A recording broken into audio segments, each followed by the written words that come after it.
अस्सलाम वालेकुम फ्रेंड्स, क्या हाल है सबके। चलते हैं आज के टॉपिक की तरफ। That are the types of chemical reaction. Types of chemical reaction के पार्ट 1 में हमने सिंथेसिस और डिकम्पोजिशन रिएक्शन के बारे में पढ़ा था कि सिंथेसिस क्या होती है, डिकम्पोजिशन रिएक्शंस क्या होते हैं। आज हम पढ़ेंगे डिस्प्लेसमेंट रिएक्शन और कंबस्शन रिएक्शन के बारे में।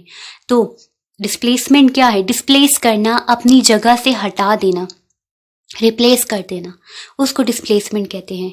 और साइंस की डेफिनेशन में या केमिस्ट्री की डेफिनेशन में, क्योंकि हमारा टॉपिक केमिस्ट्री से भी रिलेटेड है, तो इसमें एक मॉलिक्यूल दूसरे मॉलिक्यूल की या एक कंपाउंड दूसरे कंपाउंड की जगह ले ले, उसे डिस्प्लेसमेंट रिएक्शन कहते हैं।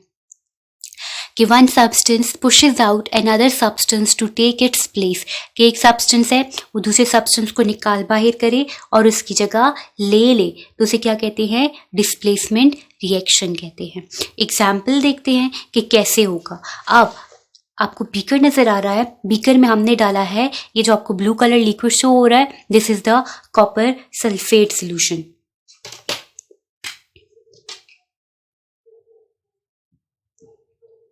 जबकि ये आपको नजर आ रहा है दिस इज नेल, ये एक कील है, ठीक है। तो कॉपर सल्फेट सोल्यूशन में हमने एक आयरन नेल को रख दिया है, एक कील को रख दिया है। अब होगा क्या कि आहिस्ता आहिस्ता इसमें रिएक्शन होने लग जाएगा, डिस्प्लेसमेंट का प्रोसेस स्टार्ट हो जाएगा। तो जो कॉपर सल्फेट का जो सोल्यूशन था, अब उसमें क्या होगा कि आयरन नेल आएगा और इस कॉपर को नॉकआउट कर देगा, इस कॉपर को यहाँ से हटा देगा और ये आयरन जो है सल्फेट के साथ मिलना शुरू हो जाएगा, ठीक है। लाइक ये है आयरन कॉपर सल्फेट, ये आयरन आएगा इस कॉपर को नॉकआउट कर देगा और इस आयरन की जगह ले लेगा, तो क्या बन जाएगा?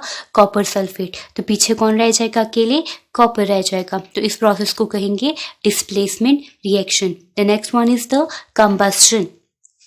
कंबस्शन का मतलब है बर्न करना, जला देना। It is a burning process. अब क्या होगा कि burning between the fuel and oxygen in air. अब बर्निंग हमेशा ऑक्सीजन की प्रेजेंस में होगी। इवन आप जो मैच बॉक्स जो है वो लाइट करते हो, माचिस जलाते हो, तो क्या होता है कि ऑक्सीजन की प्रेजेंस में ही वो जलता है। अगर ऑक्सीजन नहीं होगी तो माचिस नहीं जलेगा।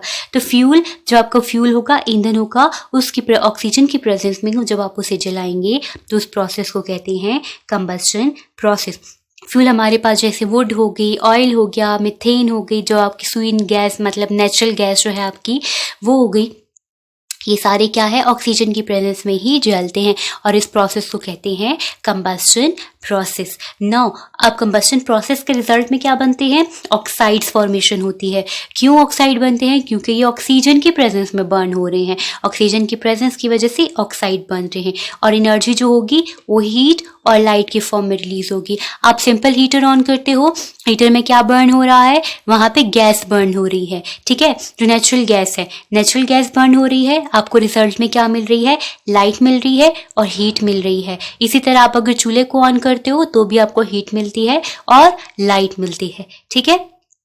तो फ्यूल्स जो है ये contain carbon and hydrogen. Fuels में कार्बन और हाइड्रोजन प्रेजेंट होता है, कलेक्टिवली हम इसे हाइड्रोकार्बन्स कहते हैं।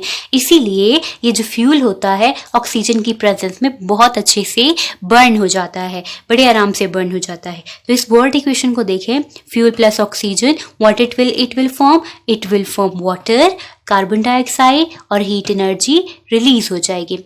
क्योंकि देखिए हाइड्रोकार्बन है, हाइड्रोजन है और ऑक्सीजन यहाँ से आ जाएगा, तो हाइड्रोजन और ऑक्सीजन मिलके कार्बन बना देंगे और कार्बन डाइऑक्साइड, कार्बन है और ऑक्सीजन के साथ मिलके कार्बन डाइऑक्साइड बन जाएगा। रिजल्ट में क्या बनेगा? रिजल्ट में हीट एनर्जी रिलीज होगी, ठीक है।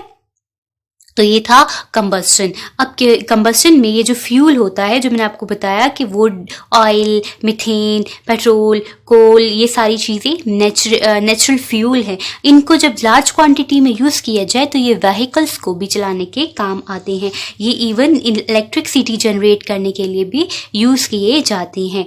नाउ क्या है कि ह्यूमन की बॉडी जो है उसे भी तो काम करने के लिए फ्यूल की ज़रूरत होती है, एनर्जी रिक्वायर्ड होती है मूवमेंट करने के लिए, रनिंग करने के लिए, सारे काम करने के लिए एनर्जी की रिक्वायरमेंट होती है, फ्यूल चाहिए होता है।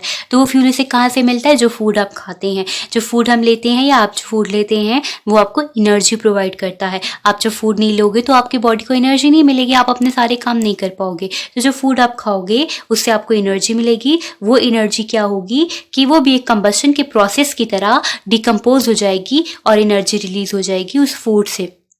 ये कंबशन की एक फॉर्म है, लेकिन इसमें फ्लेम्स नहीं निकलते। जैसे आपने गैस को बर्न होते हुए, कोयले को बर्न होते हुए देखा है कि उसमें से फ्लेम्स निकल रहे होते हैं, शोले निकल रहे होते हैं।